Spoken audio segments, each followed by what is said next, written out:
Salutare tuturor, numele meu este Valentin, vă salut din nou, este o zi frumoasă, binecuvântată după sărbători și astăzi vreau să vorbim despre un subiect, despre un verset biblic pe care noi creștini în general îl folosim poate prea mult, prea în exces și vreau să discutăm despre el pentru că, așa cum ne spune Scriptura în 2 Timotei 3,16, toată Scriptura este inspirată de Dumnezeu și spune că este de folos și este bună pentru noi. Și cunoașteți acest verset, să ridice, să îndrepte lucrurile, să disciplineze în dreptate, pentru că omul lui Dumnezeu să fie pregătit pentru orice lucru bun. Deci toată Scriptura este extraordinară, este cuvântul lui Dumnezeu. Bun, dar sunt unele versete pe care le folosim poate prea mult din Vechiul Testament și aș vrea să vă pun această întrebare: dacă credeți că toate versetele care sunt în Vechiul Testament se aplică pentru noi creștinii astăzi. Dacă putem să folosim absolut orice verset, oricum ne vine, și să-l aplicăm și să spunem că asta e pentru noi și pentru tine personal.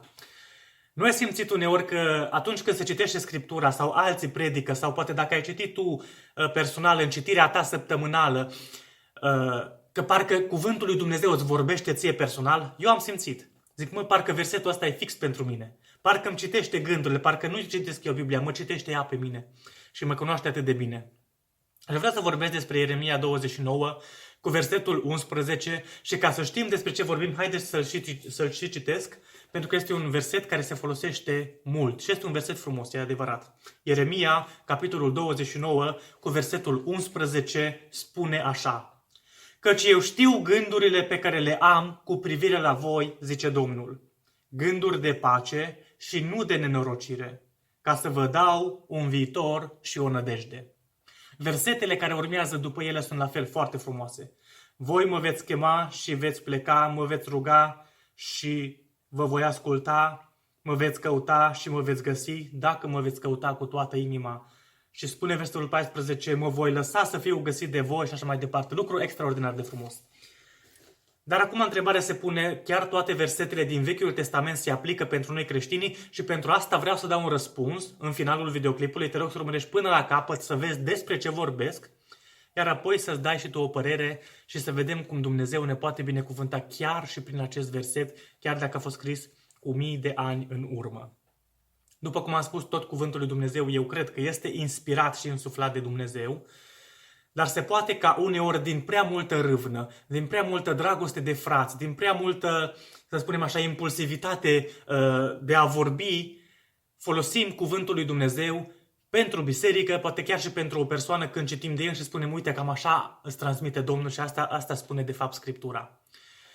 Și eu am simțit că Dumnezeu îmi vorbește deseori prin Scriptură. Aici nu aș vrea să aduc vreun cuvânt de scădere cumva la adresa Vechiului Testament. Dimpotrivă, vreau să accentuez o idee și un punct foarte important despre care vor vorbi la final. Și aș vrea ca în abordarea noastră să nu scoatem din context anumite versete, folosindu-le ca și cum Dumnezeu ar vorbi numai prin ele. Dumnezeu vorbește prin Scriptură, Dumnezeu ne dă îndemnuri, dar dacă înțelegem contextul per total, putem să-l folosim și mai bine la adevărata lui valoare acel verset. Acum, contextul este foarte important, pentru că dacă nu îl înțelegi, poți să folosești greșit versetul. Și dacă tu nu primești în schimb ceea ce aștepți din partea lui Dumnezeu și de la acel verset, pe plan personal, poate ai putea să rămâi dezamăgit. Adică cum? Uite ce spune versetul și în schimb ce am primit eu. Adică poate că l-ai atribuit greșit ca fiind din partea lui Dumnezeu pentru tine și poate că Dumnezeu să nu-ți chiar fi vorbit ție referitor la problema ta cu acel verset. Bun. Mai întâi, hai să vedem ce spune contextul, ca apoi să înțelegem cum se folosește cu adevărat la adevărata lui valoare acest verset. Bun, în primul rând, pentru cine a fost scris? A fost scris pentru națiunea Israel, bineînțeles, prin prorocul Ieremia. În primul rând avem națiunea Israel, care trece în țara promisă, trece în Noul Canaan. Și acest teritoriu Canaan a fost ocupat înainte, anterior ca Israel să ajungă acolo, a fost ocupat de tot felul de națiuni păgâne, de Iebusiți, de Hitiți, de Cananiți și multe națiuni care aveau alți dumnezei străini, care aveau o închinare străină pe care o avea Israel.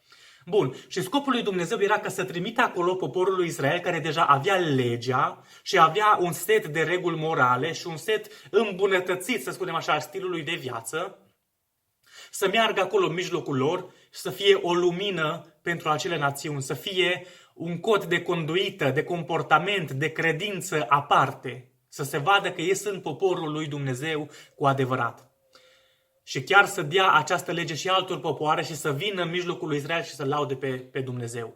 Dar ceea ce s-a întâmplat este puțin diferit. Adică Israel, în loc să fie o lumină, încetul cu încetul, cu trecerea timpului, în loc să schimbe păgânismul, a adoptat câteva lucruri din păgânism, din legile străine, din închinarea străină, și cu trecerea timpului s-a cam stins această lumină a lui Israel și în loc să schimbe locul unde au mers, au fost ei transformați de acel loc și au acceptat anumite lucruri. Prin urmare, Dumnezeu nu i-a pedepsit, dar le-a trimis oameni, le-a trimis proroci care să-i îndrepte, care să le spună ce vrea de fapt Dumnezeu, și proroci precum Isaia, precum Mica, precum Osea, precum mulți alții, ca și Ieremia, da? Care au fost refuzați constant. Au fost refuzați pentru că oamenilor nu le plăcea mesajul pe care îl aduceau acești oameni din partea lui Dumnezeu.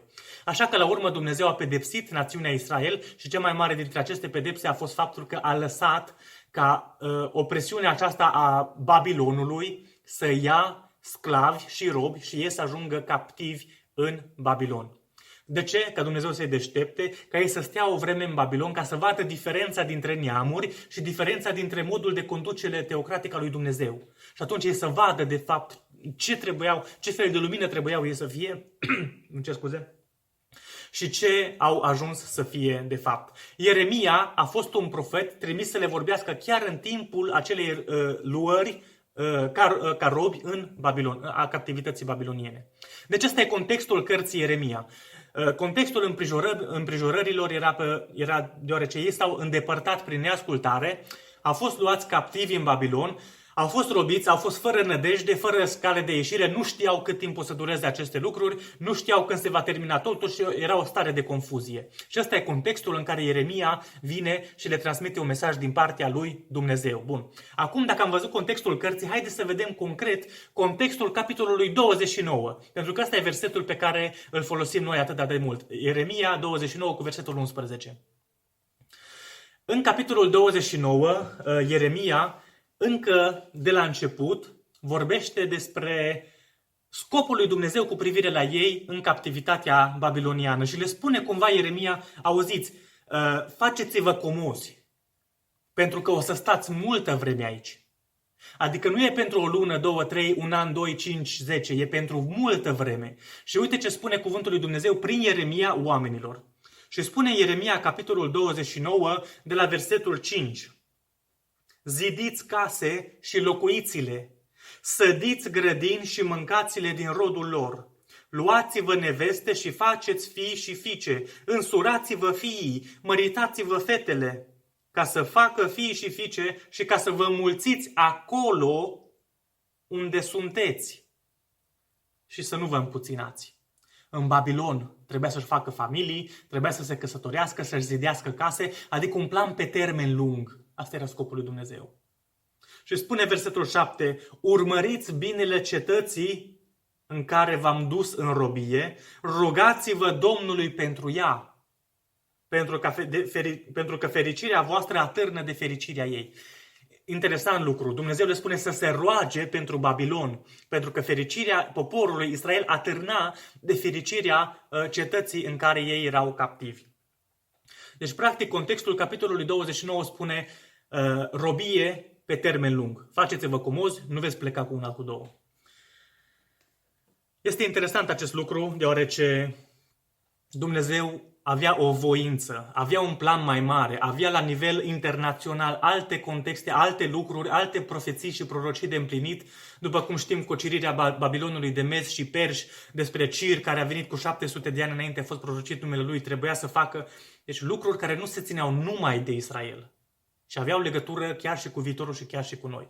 Prin urmare, Dumnezeu avea în plan și de la început le-a spus că vor sta 70 de ani captivi în robia babiloniană.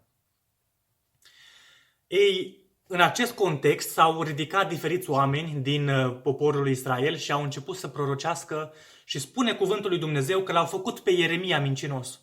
Adică spun, Ieremia, tu vorbești de 70 de ani, dar uite ce vorbește Domnul. Domnul spune că în 2 ani de zile robia Babilonului se va termina.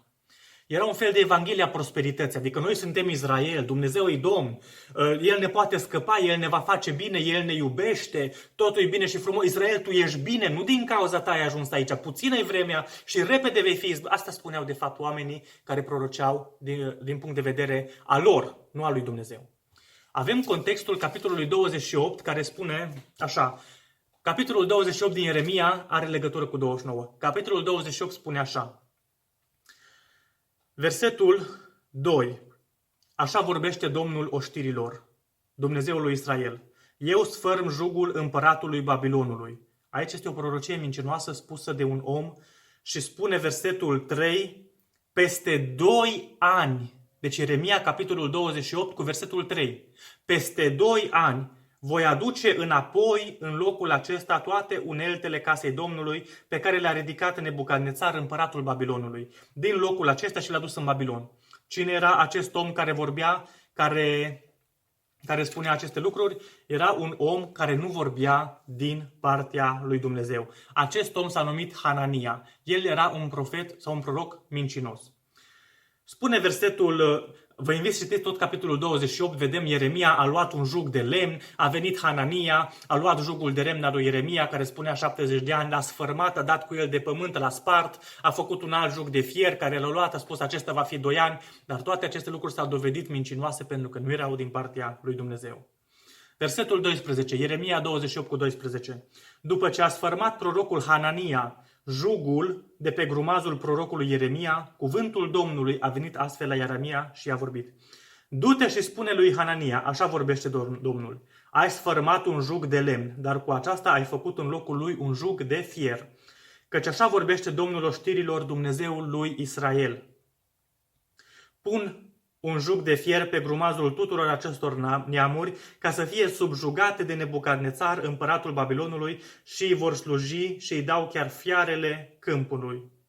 Și prorocul Hanania i-a spus, ascultă Hanania, Domnul nu te-a trimis, ci tu însufli poporului o încredere mincinoasă. Adică tu le spui un fel de mesaj mincinos, de pace, de bucurie, de prosperitate, dar care nu vine din partea lui Dumnezeu. Noi zicem că Evanghelia aceasta a prosperității din prezent acum a apărut. Nu e adevărat. Au fost și în trecut oameni care vorbeau că totul e bine, totul se rezolvă repede, totul este roz, Dumnezeu te iubește, Dumnezeu vrea să ai, Dumnezeu vrea să faci, Dumnezeu...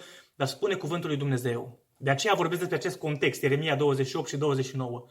Că planul lui Dumnezeu era într-adevăr, cum spune versetul 11, și gândurile pe care le am cu privire la voi, zice Domnul, gânduri de pace și nu de nenorocire, ca să vă dau un viitor și o nădejde. Dar acest viitor și aceste nădejde și aceste gânduri de pace erau peste 70 de ani. Deci să înțelegem și contextul în care a vorbit Dumnezeu. Pentru că Dumnezeu nu rezolvă neapărat lucrurile instantaneu de pe o zi pe alta sau de pe o clipă pe alta pentru fiecare om sau pentru o biserică. Nu înseamnă că Dumnezeu are gânduri negre referitor la tine sau la mine sau la noi toți. Dar nu spune neapărat că Dumnezeu poate rezolva sau vrea să rezolve imediat, pentru că planul lui mai mare este mai important decât planul nostru mai mic. Contextul acesta din Ieremia 28 spune despre acest profet care spunea că în 2 ani de zile se va sfârma jugul, dar după cum vedem nu era adevărat. Și în Ieremia 29 spune versetul 8 în continuare, căci așa vorbește Domnul oștirilor, aici deja vorbește Ieremia, căci așa vorbește Domnul oștirilor, Dumnezeul lui Israel. Nu vă lăsați amegiți de prorocii voștri care sunt în mijlocul vostru, nici de ghicitorii voștri și n-ascultați nici de visătorii voștri, ale căror visuri voi le precinuiți. Căci ei vă prorocesc minciuni în numele meu, eu nu i-am trimis, zice Domnul. Și spune versetul 10, dar iată ce zice Domnul, de îndată ce vor trece 70 de ani ai Babilonului, îmi voi aduce aminte de voi și voi împlini față de voi făgăduința mea cea bună, aducându-vă înapoi în locul acesta și cu toate ustensilele, așa mai departe. Și după aceea vine versetul 11, că știu gândurile pe care le am cu privire la voi, zice Domnul, gândul de pace și nu de nenorocire, ca să vă dau un viitor și o nădejde. Și spune, voi mă veți chema și veți pleca, mă veți ruga și vă veți asculta, voi mă veți căuta și mă veți găsi dacă mă veți căuta din toată inima. Ei, după 70 de ani se împlinesc aceste cuvinte. Atunci când noi înțelegem contextul acestor lucruri, Înțelegem că voia lui Dumnezeu este mai importantă decât voia noastră. Noi când spunem în rugăciunea Tatăl nostru, facă-se voia ta, de fapt, noi trebuie să facem voia Lui, precum în cer, așa și pe pământ. Pentru că dacă spunem simplu, facă-se voia ta, Doamne, știi ce spui? Doamne, fă ce vrei Tu.